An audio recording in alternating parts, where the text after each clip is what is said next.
8:30 in the evening, July 3rd. And we're talking some remote, incognito camping off the side of the road here on this old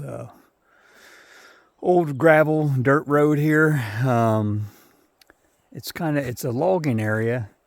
I don't know that that's what this road pertains to, but just on the other side of the trees there is kind of like a big clear cut. It's been, I don't know if they're going to build over there or again if it was just truly logging as far as why it's cut. But anyhow, so here's the road we're going to camp off of.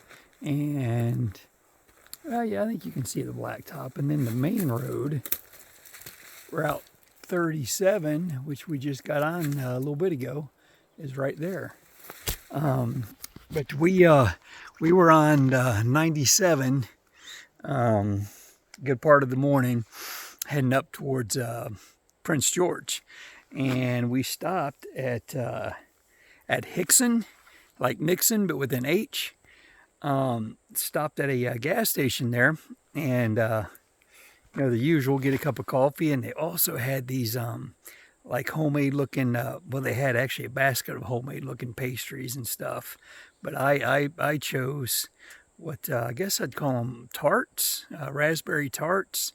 It was like a 2-pack wrapped up in saran wrap, and those things were the most delicious.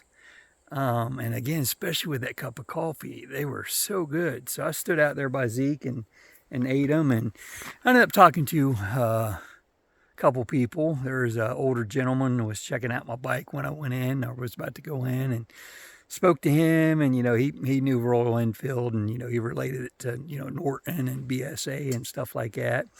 And then ended up talking to another guy who came out to talk to me about where I was going because of directions. He was saying that they're above Prince George, that 97 was washed out, or landslide or something, but made it like you couldn't get through there. So he told me, which way I should go, and so I did. I got up to Prince George, and I hung a due left on Route 16, and I've been on Route 16 for mile after mile after mile, and then finally again here a little bit ago I turned on 37, and I'm heading, actually the signage says to the Alaska Highway, so that's pretty cool and that's pretty exciting.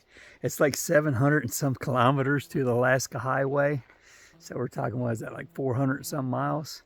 But speaking of miles, milestones, so yesterday we did the 300 plus, which was only like the fourth 300 mile day that we've done. But that said, I was thinking that a while ago today that it was going to be, back-to-back 300 milers, but actually we ended up pulling off a 400 miler today. It was 400.7, so almost 401 miles. So, and thank the Lord, I mean, it went pretty well. I mean, I'm tired, but again, all in all, I mean, it's went pretty well. We, like I said already, it's like 8:30. We left this morning, rode out of Quizznell right about 7, and I've stopped a decent amount today, for the usual. I had to eat and had to drink coffee, and later in the day got another cup of coffee and some cookies at a Speedway while I charge my devices. So again, decent amount of stopping, and but still, we're blessed to come over 400 miles today. So that's great. I'm really thankful. And another milestone though, during today, much earlier today, hit the big 10,000 mile mark on this adventure, which it's pretty cool. It's a lot of miles. And again, thankful for each and every single one of them. This afternoon it warmed up quite a bit. Starting out this morning, like most days, it was in the 50s and pretty chilly. So I've got my old long johns on under my riding pants again this morning, and they were perfect. I mean, they definitely hit the spot. And even here this evening, if I can show this without making you dizzy, but I've got this on. I've got this long sleeve tee. That's my Jacob's Garage. And then I've got a just a t-shirt, the one with the Hulk on it that I wear all the time.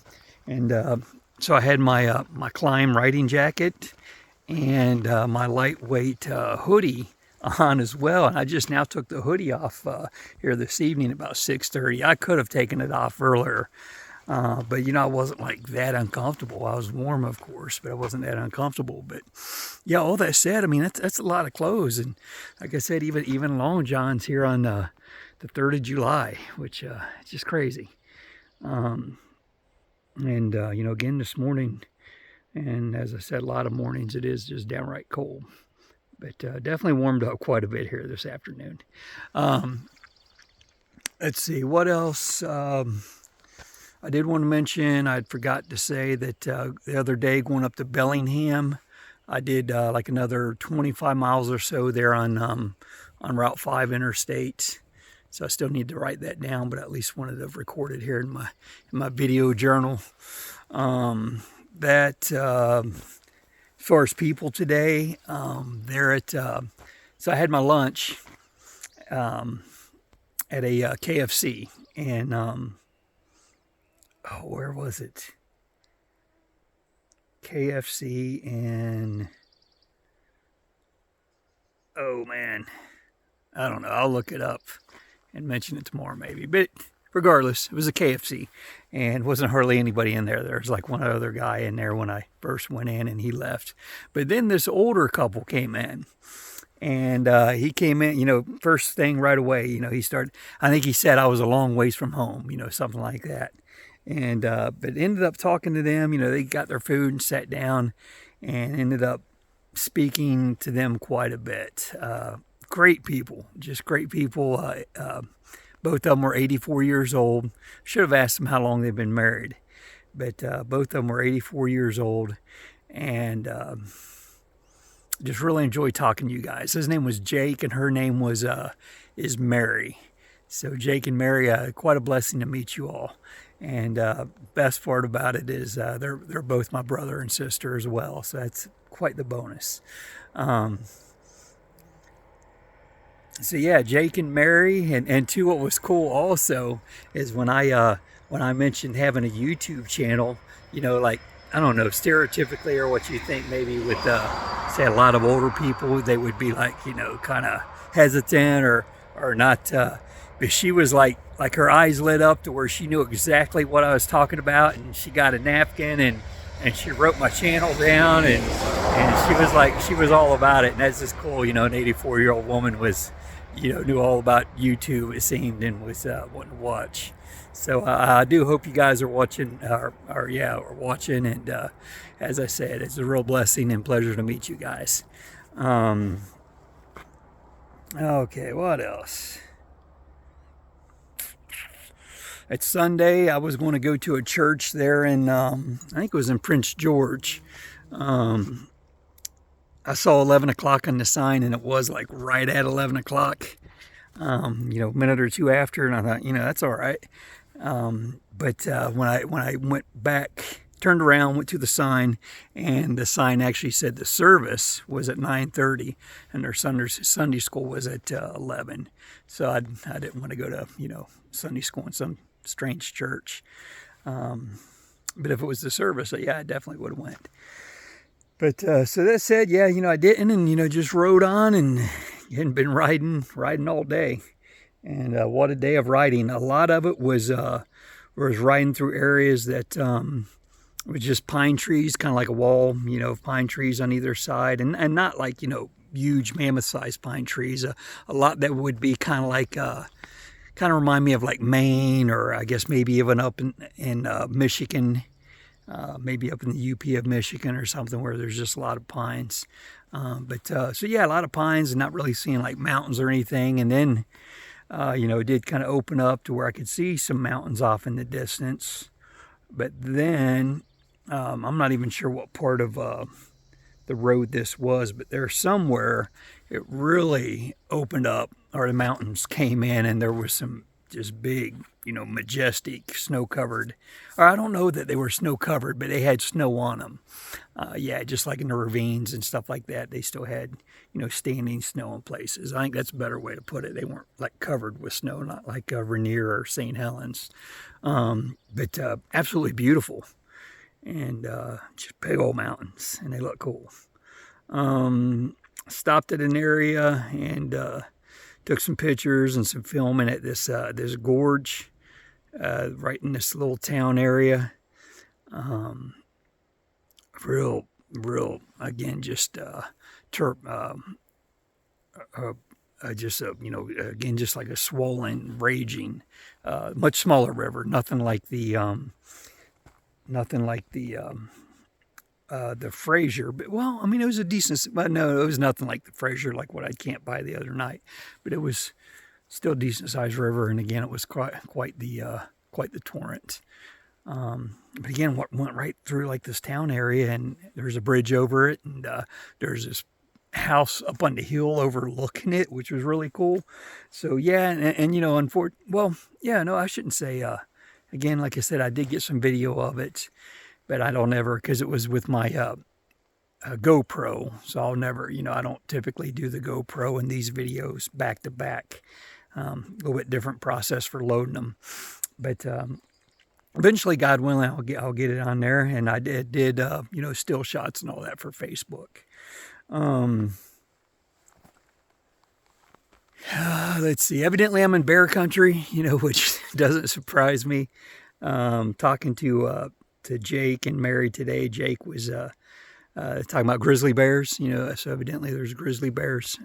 We are in that part of the country now. I wasn't sure, you know, when exactly, you know, what area would be a you know, territory for grizzlies, but evidently we're in grizzly country now, or at least we were then. That's been, I don't know, probably a couple 100 miles ago, but either way, I'm sure all this probably from here on up, you know, through Alaska is probably going to be grizzly bear country, and along with black bears. You know what? I'm gonna wrap it up for tonight.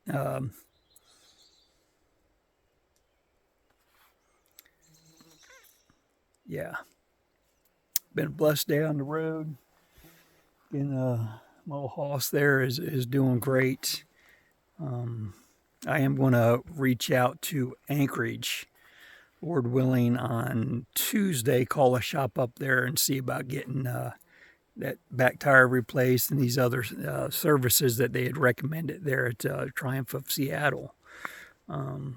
Quite a bit of work. Needs the valves done, which it already needed that, but Elijah had told me there that the bike's got to set for like 8 hours or something to cool down. So, you know, that day, you know, we decided just to do the oil change and then, you know, everything else, but not the valves. But evidently with Royal Enfield, it's supposed to be done at 12,000 miles. And yeah, so he's got, with the 10,000 on this trip, yeah, he's got like, you know, 12,000 some miles on him now. But yeah, that, and then just some other stuff, the sprocket and chain they had mentioned really needs done with those kind of miles that he's got now, though I guess it's pretty common.